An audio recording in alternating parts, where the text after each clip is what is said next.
Labas rytas, gerbėmieji. Ačiū iš tikrųjų organizatoriam už pakvietimą dalyvauti šiam gausiam renginyje, pakalbėti kibernetinį saugumą ir ryšių reguliavimo tarnybos veiklas. Tiek daug žmonių, turiu trumpai prisistatyti apie save. Iš tikrųjų, profesinėje kibernetinio saugumo veikloje esu nuo 2004 metų. Pagrindė ta veikla susijusi su Lietuvos Respublikos ryšių reguliavimo tarnybos vykdomomis veikomis kibernetinio saugumo srityje. Ir tos veikos palaipsniui auga ir šiuo metu išaugę yra iki atskiro departamento iš 2 skyrių, dirbančio įvairiais mums pavestais saugumo klausimais. Iš kitos pusės nemažai laiko skiriu akademiniai veiklai. Ir prie šito dalyko savo prezentacijų metu grįšiu, parodant, kodėl tai yra svarbu, kodėl mums dirbant visiems kibernetinio saugumo srityje tokie novatoriškai ir tokie dinamiškoje, be akademinio pasaulio indėlio, manau, mes negalim išsiversti. Ir nežinau, ar mes turėsim pranešėjų iš akademinio, bet kiek žinau, ne, bet bent jau aš šiek tiek apie tai paliesiu. Ir vykdau nemažai tarptautinės veiklos, darbo grupėms tarptautinės vadovauju, taip kad išmanau nemažai ir visą tarptautinį kontekstą. O pradėti savo pranešimą noriu nuo bendrai elektroninių ryšių. Elektroninių ryšių rinka pajamos, čia matote grafiką, bendroje sumoje jau eilį metų pamažu šiek tiek mažėja. Šiemet 12 metai buvo tie metai, kurie tas mažėjimas buvo labai nežymus, 1,3%. Atitinkamai pajamoms mažėjant ir investicijos operatorių į elektroninių ryšių tinklus mažėja. Tačiau įdomiausia yra štai šitas grafikas, kuris rodo interneto tinklo dinamiką Lietuvoje. Tai žiūrint bendram tam elektroninių ryšių kontekste, būtent interneto tinklas, interneto technologijos yra sparčiausiai besivystančios. Nuolat metai iš metų mes turime skverbties interneto visuomenėje didėjimą. Šiuo metu tas skverbtis jau pasiekė daugiau kaip 35% visuomenės. Investicijos į interneto technologijos išlieka beveik tos pačios keletą paskutinių metų. Dar svarbiau yra mums tai, kad interneto infrastruktūra yra pas mus gan neblogai išvystyta, lyginant su kitomis, netgi ir pasaulio šalimis. Ir čia poną Vitkauską paantrinsiu, iš tikrųjų technologijos, ypač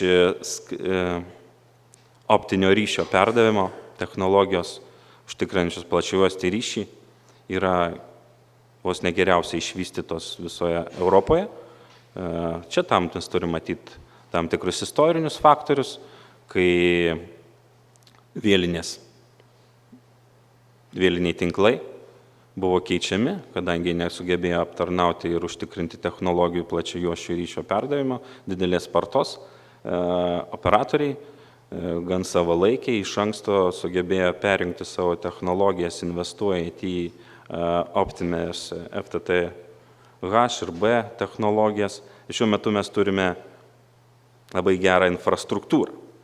Iš kitos pusės, dar vienas faktorius lemiantis didelį konkurencingumą šitoje rinkoje yra tai, kad iš ES šalių už plačiajuostį ryšio internetą mūsų šalies vartotojai moka mažiausią kainą. Jau galime pasižiūrėti ir tam tikrą istorinę perspektyvą. Kaip minėjau, mūsų veikla prasidėjo nuo 4 metais, dar kai mes pradėjome dirbti su nepriklausomų reguliatorių grupė, dirbančia kibernetinio saugumo srityje. 5 metais pradėjome plačią visuomenės informavimo kampaniją ir kartu su Infobalto ir bankų asociacijom ir ryšių operatoriais, informuodami visuomenę pirmi vyriausybės nutarimai pasirodė 5 metais steigti Lietuvoje CERTO padalinį. Mes prisijėmėm savo tą rolę, matydami tą sprendimą, nors konkreti institucija nebuvo nurodyta. Ėmėmės veiksmų. CERTas, kas yra, kas nežino, tai yra tam tikras pasaulinis modelis, atidirbtas gan gerai darbui su reagavimu į kibernetinius incidentus. Tai štai tą modelį mes įgyvendinam per maždaug metus ir 6 metais startavo mūsų CERTO padalinys, apie kurių darbus ir faktus šiek tiek paminėsiu prezentacijos metu. Jau minėti Estijos įveikiai 7 metais, tais metais ir mes, Lietuva, pasižymėjo tam tikrą kabutėse, kai taip vadinamas Andra virusas buvo sukurtas, kuris plito per Skype žinučių pagalba ir mūsų tyrimas parodė, kad tai grinai lietuviškas virusas su visais atributais ir gan komplikuotas virusas, kuris vienu metu ir informaciją surinkinėjo, ir botnet tinklą formavo, ir nuolat save mutavo. 8 metais tie žymieji defeisinimo atvejai daugiau kaip 300 Lietuvos tinklalapių per vieną savaitgalį, kas apie 10% tinklalapių buvo valstybinių institucijų, kas labai valstybės sektorių, taip sakant, širdies pagriebė. Ir buvo sprendimas vyriausybės RRT CERTą pavesti į nacionalinio CERTO funkcijas vykdyti. Paskutiniai atvejai 12 metais visiems žinome prieš Lietuvos banką kibernetinę ataką. Ir šiemet mes turim labai įdomų atvejį, turėjom mobiliais telefonais plintantį virusą, kuris prasidėjo ne Lietuvoje, bet Lietuvos, pagal mūsų duomenimis, apie 20 000 Lietuvos vartotojų paliečia.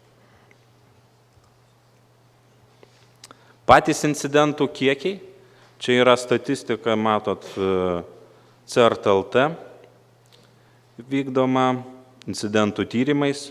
Paskutiniais keletą metų per metus vykdomi tyrimai virš 20 000 incidentų per metus. Tai iš tikrųjų yra nemaži kiekiai.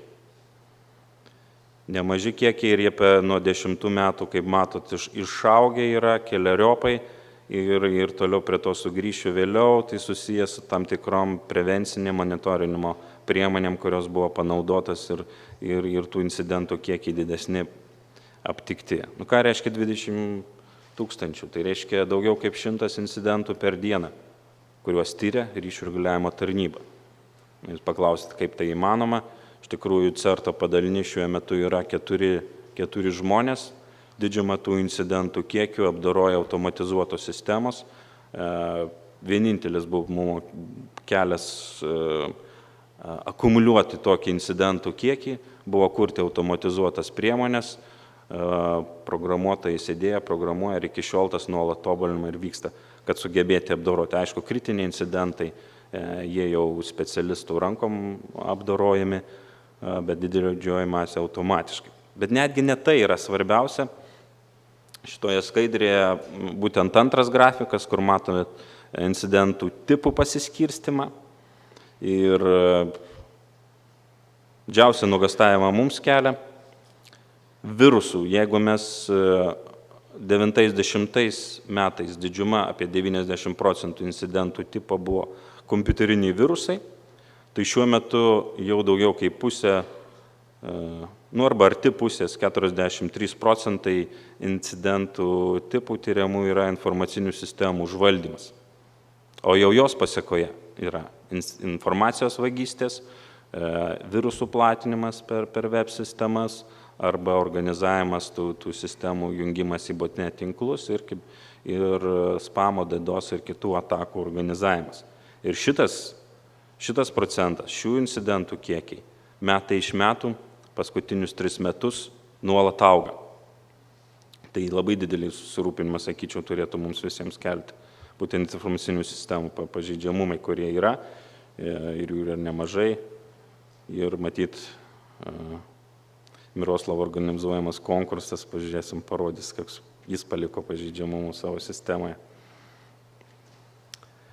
Taip, tai jeigu žiūrėt iš visų blogybių, kas yra blogiausia, jeigu toks klausimas man būtų užduotas, tai aš atsakymą sakyčiau būtent botnet tinklai. Turbūt daugumą žinot, bet visgi pasikartosiu, botnet tai yra pažeistų kompiuterių didelis kiekis, apjungiamas į vieną tinklą, valdomas vienas ar kelių kontrolierių, organizuojamas toks kompiuterių zombių tinklas kibernetiniams atakoms organizuoti. Mes Lietuvoje fiksuojame apie 4-5 tūkstančius kasdieną unikalių IP adresų, veikiančių vienaip ar kitaip išvietusių iš Lietuvos IP ruožo. Didelis kiekis ir kasdien tą mes fiksuojame, dirbame jau daugelį metų labai sistemingai su operatoriais. Jeigu pernai skaičiau pranešimus jums, tai jūs girdėjote statistiką 5-6 tūkstančiai. Šiek tiek tas grafikas sumažėja tie kiekiai, bet vis tiek negalėčiau teigti, kad mūsų tinklai yra išsivalę nuo botneto, o didėjant vartotojų kiekiai, kaip aš jau rodžiau, skverbtis interneto auga, ir tas kaupas, ta apimtis botnetų, su kuriemis bandoma kovoti, niekaip nemažėja. Čia nemažėja visam pasauliu, negalim sakyti, kad mes išimtis. Nėra unikalaus sprendimo, su kuriuo pagalba mes galėtume botneto problemą pašalinti. Tenka vos ne su kiekvieno IP dirbti atskirai, dirbti per interneto paslaugų teikėjus, bandant valyti mūsų Lietuvos tinklus. Paskutinių metų didelį padidėjimą incidentų kiekių, jeigu 90 mes apie 10 tūkstančių fiksuodavom ir 10 metais labai esame, atsimenu, apsidžiaugę, kad 7% tyriamų incidentų skaičius mūsų tarnyboje sumažėja. Pagalvojom, tas sistemingas darbas pradeda duoti savo teigiamus rezultatus ir mūsų tinklai pradeda valytis, bet štai mes įdėgiam tada šitą prevencinę priemonę. Tai yra, nepaslaptis, kad didžiuma šiuo metu kompiuterinių virusų plinta būtent per interneto tinklalapius, į kuriuos būna įterptas tam tikras skriptas, kodas, vartotojai apsilankius savo naršyklę, kuri gal būna nepakankamai apsaugota, nėra naujausių saugumo atnaujinių ir taip toliau, ir taip vartotojas yra apkrečiamas. Tai matytų kibernetinių nusikaltėlių senai pastebėta, kad tai yra viena efektyviausių, lengviausių, pigiausių ir paprasčiausių priemonių platinti savo virusus. Ir būtent web technologijos, web svetainės yra tam panaudojama platinti virusą. Mes sudarėm tokią automatizuotą monitorinimo sistemą pagal mūsų sukurtą atnaujintą nuolat tobulintų duomenų bazę, pagal taprytus šablonus, skanuojam web tinklalapius Lietuvoje tarnybinėse stotyse esančius, aptinkame pažeistas informacinės sistemas ir toliau dirbam su administratoriais, šalinant tas virusus, tas spragas saugumo, kurios yra. Sugebama analizuoti šiuo metu per dieną apie 70 tūkstančių atskirų web servisų ir būtent iš čia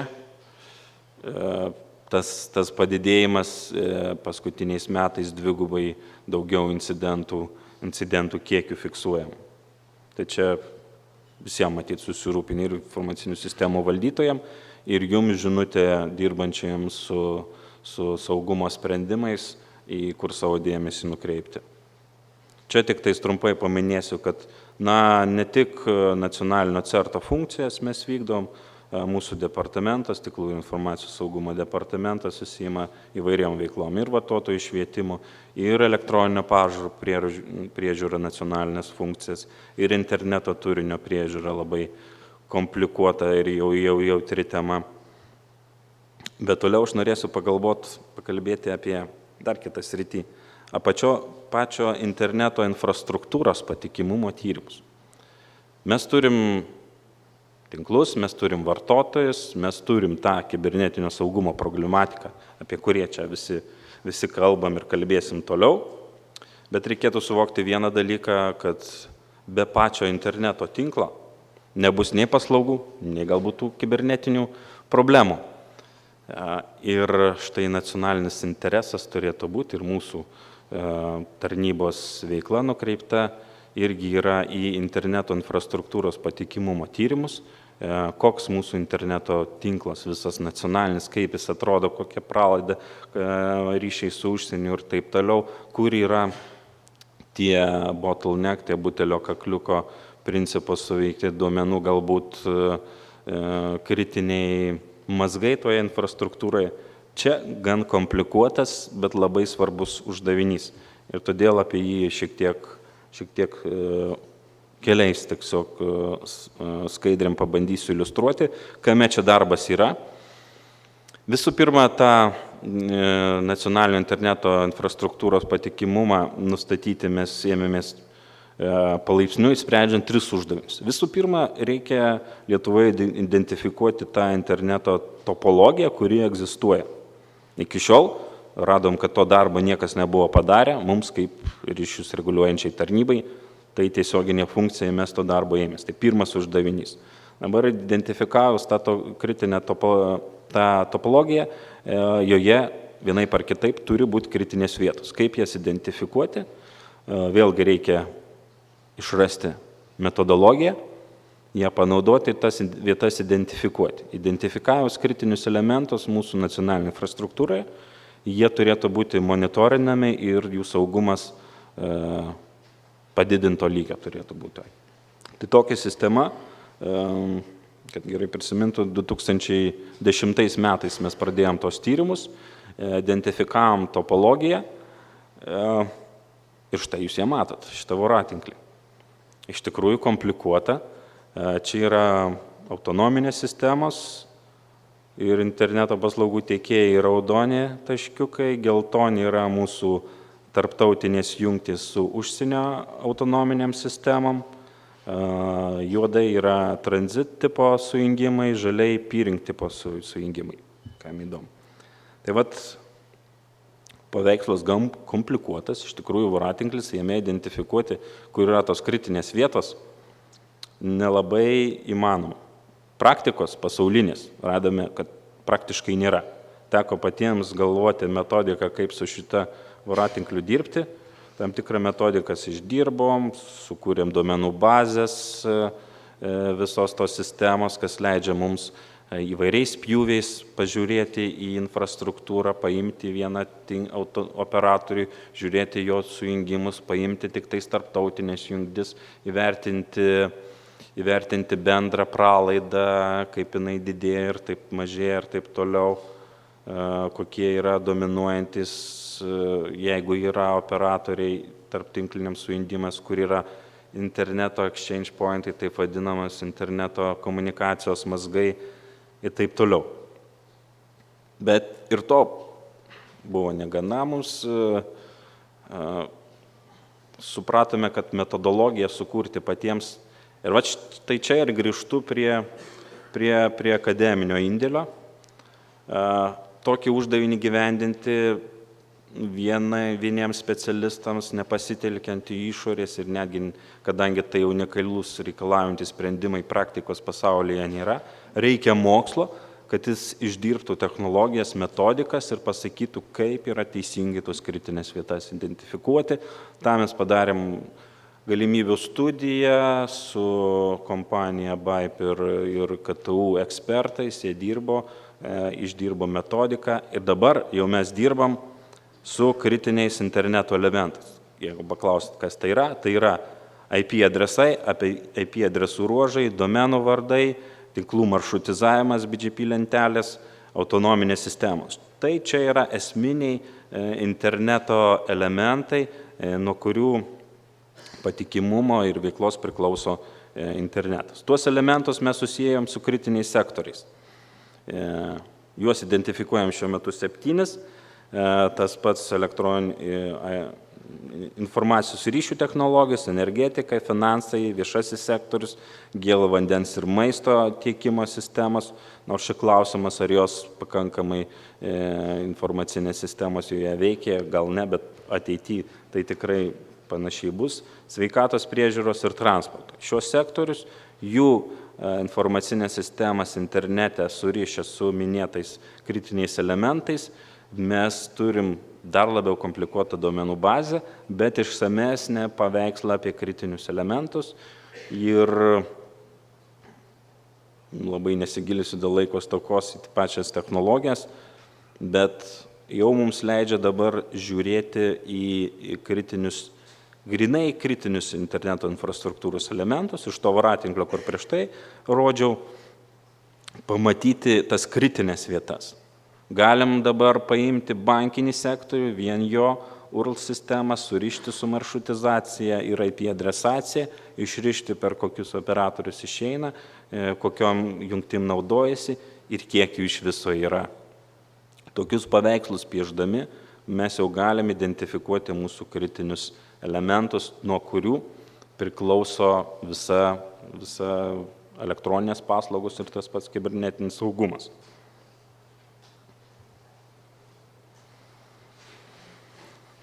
Dar kartą pasikartosiu, iš tikrųjų, bet į technologijas jau nesigilinsiu į tuos tyrimus, tik pasakysiu, čia viena iš paskutinių mano skaidrių, kad tas akademinis indėlis turėtų būti. Nežinau, kiek čia yra, jis bus konferencijoje šitoje, bet mes labai aš jį pasirinkau kaip kertinę temą šitoje prezentacijoje akcentuoti. Iš tikrųjų, galbūt galima įvardinti, nors pats iš to tam akademiniam pasaulyje šiek tiek darbuojas, bet jis nėra pakankamas, kad atsakytų į kibernetinius saugumo iššūkius, o akademija turėtų dirbti prie atsakymų į tai. Nes kibernetinis saugumas labai komplikuota, dinamiška ir, kompleksiška sistema ir vieniems mums diletantams atsakyti tuos klausimus, manyčiau, nepakanka. Prieš prezentaciją padariau reviziją informatikos bakalaurų ruošimų, mes turim šiuo metu universitetuose 13 programų. Taip, daug, pakankamai, beveik visi čia išvardinti universitetai, visi prie to dirba, bet ką tai duoda, informatikos specialistai rengiami arba orientuoti, sakyčiau, labiausiai orientuoti į galinius įrenginius. Maksimum į įmonės organizacijos vidinius tinklus. To nepakanka.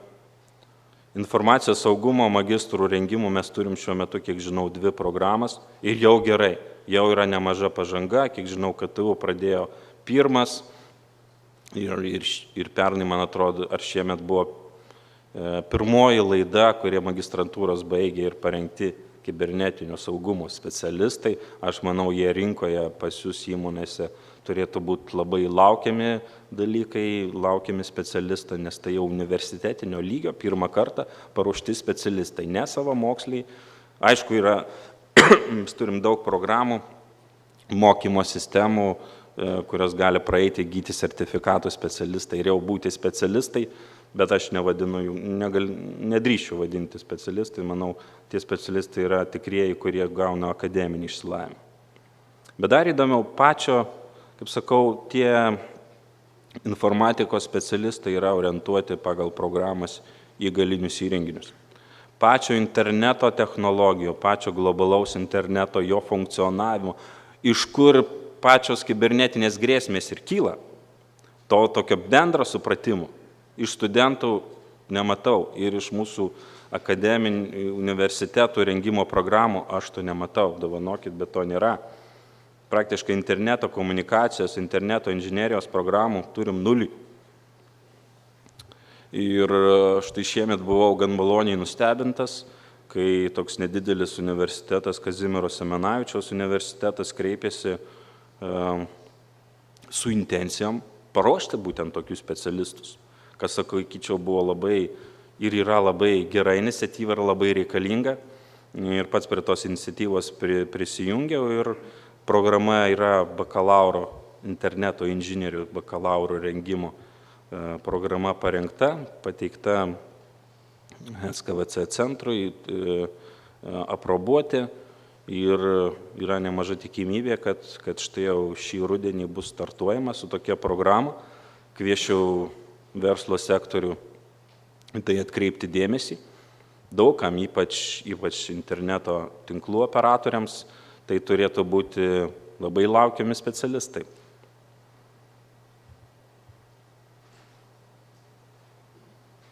Daugumą savo išvadų jau pasakiau prezentacijos metu, taupydamas jūsų laiką nekartosiu.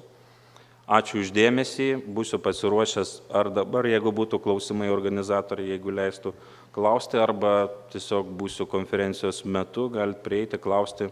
Ačiū uždėmesį.